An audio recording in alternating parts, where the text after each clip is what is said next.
Welcome to 18th Century Cooking. We're going back into a wonderful old English cookbook and we're pulling out this great recipe called turnip soup. Thanks for joining us today. So today's recipe is out of Hannah Glasse's The Art of Cookery, and just recently Townsends has actually reprinted old cookbooks. This is exactly like Hannah Glasse's cookbook in the 18th century. These are available now on Amazon. If you're interested in getting a print version of this cookbook, go down in the description section. There'll be a link there to follow. This recipe is actually rather complicated. Now, Eliza Smith, in a slightly earlier cookbook, has a recipe on how to dress turnips, and it is a similar recipe, but it's very, very simple.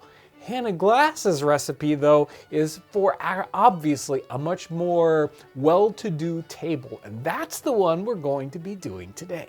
So let's get started on this recipe, and it's a easy one to really get this first part going.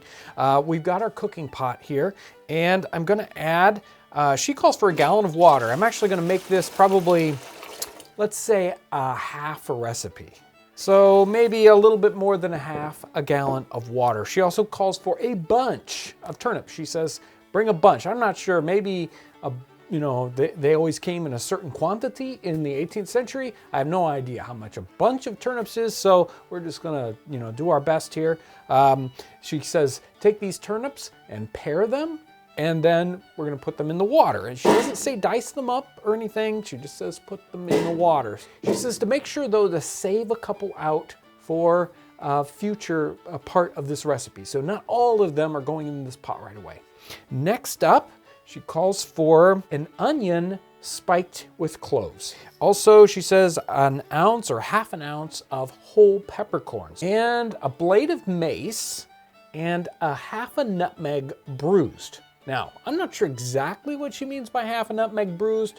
Nutmegs are like little wooden blocks almost. So I just smashed the nutmeg up. I think the reason why she doesn't call for let's say grated is because later on we're going to strain this. So we don't want all this nutmeg to go through. We just want it to infuse our soup, but we don't want it to end up, chunks of it end up later on in the soup. So we've got half a nutmeg bruised here, or let's say a quarter of a nutmeg bruised, and we have a blade of mace is what she calls for. Unfortunately, I don't have any blades right here in the kitchen, so we're going to put some ground mace in here. A bundle of sweet herbs. So I've got some sweet herbs here. I've got some thyme, sage. It's tied up in a little bundle, again, so that later on when we strain this out, this won't end up in the soup. And then she calls for a large crust of bread. So I've got some bread crust here. I'm just gonna toss this in also. This is ready to go onto the fire. And we're gonna go ahead, and she says to let this boil over a brisk fire, or boil briskly for an hour. Now that this has boiled up the hour, and it's time to strain this out. And I've got a strainer here, and we're trying to get all the, yeah, there we go. All that stuff out. Now, hopefully our turnips are still in a, solid enough piece that actually I'm gonna transfer our turnips into this bowl so that we can mash them. She calls for forcing them through the strainer. That can be very hard to do with some of these strainers. So it'll actually be easier for me to just mash them up in this bowl. So we do want to leave behind all the other parts. We want just the turnips in here. So now let's get these mashed up. Okay, now that our turnips are mashed up, we actually put all these right back into the pot and start this going again. First, we've got our liquid that we strained out earlier. Obviously, we've got our turnips that we mashed up. And some of the turnips that we actually saved out earlier on, we diced those up. So I've got one turnip basically diced up, and also it calls for some celery cut small, along with a few carrots cut small. So I've got some carrots, got some celery, and a little bit more of our turnips. Now this goes back onto the fire, and she also says to put the lid on this thing keep it nice and close while it works up. So we're not done yet though. So let's get this on the fire.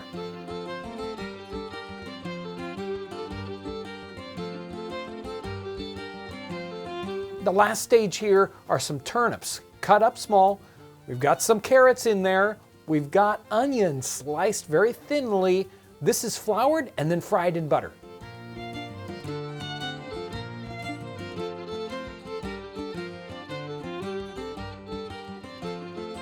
Once these are all fried up, they go back into the pot along with everything else and a little bit of vermicelli, and then we let this cook just a little bit longer.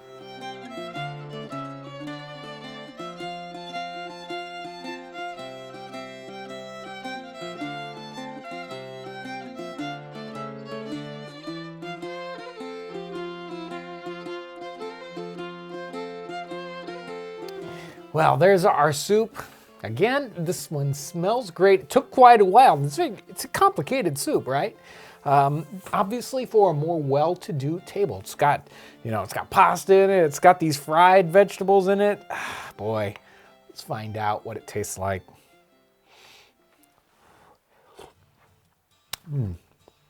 Now she does say at the very end of this recipe, you probably want to salt it to your palate. Okay. I think I'll add a little bit of salt to this guy. Other than that, it's a wonderful complex soup. This one has so many different things in it. You can tell it has those fried turnips in at the very end, along with the carrots. It's got the celery. It's got the pasta. It's got all those wonderful spices that were in originally, the sweet herbs. You can taste all those, all hidden down in this kind of complex soup.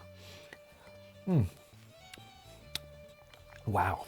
Oh, the salt just brought it right there. So wonderful. And again, if you're interested in the print version of this particular cookbook, the Hannah Glasse cookbook, this is a Townsend imprint of this version of the cookbook. You can find it if you follow the link down in the description section of this video. Such a wonderful recipe. As you go digging in these, you would, really, it is such a wonderful one if you get a chance. And it's that perfect time of year. Winter, it's kind of a time for warm soups and these winter tubers that are easily stored. So it's the perfect time of year for this recipe. Get a chance, try this one out. It's a really good one, if a little bit more complicated. Thank you so much for coming along with us as we savor the flavors and the aromas of the 18th century.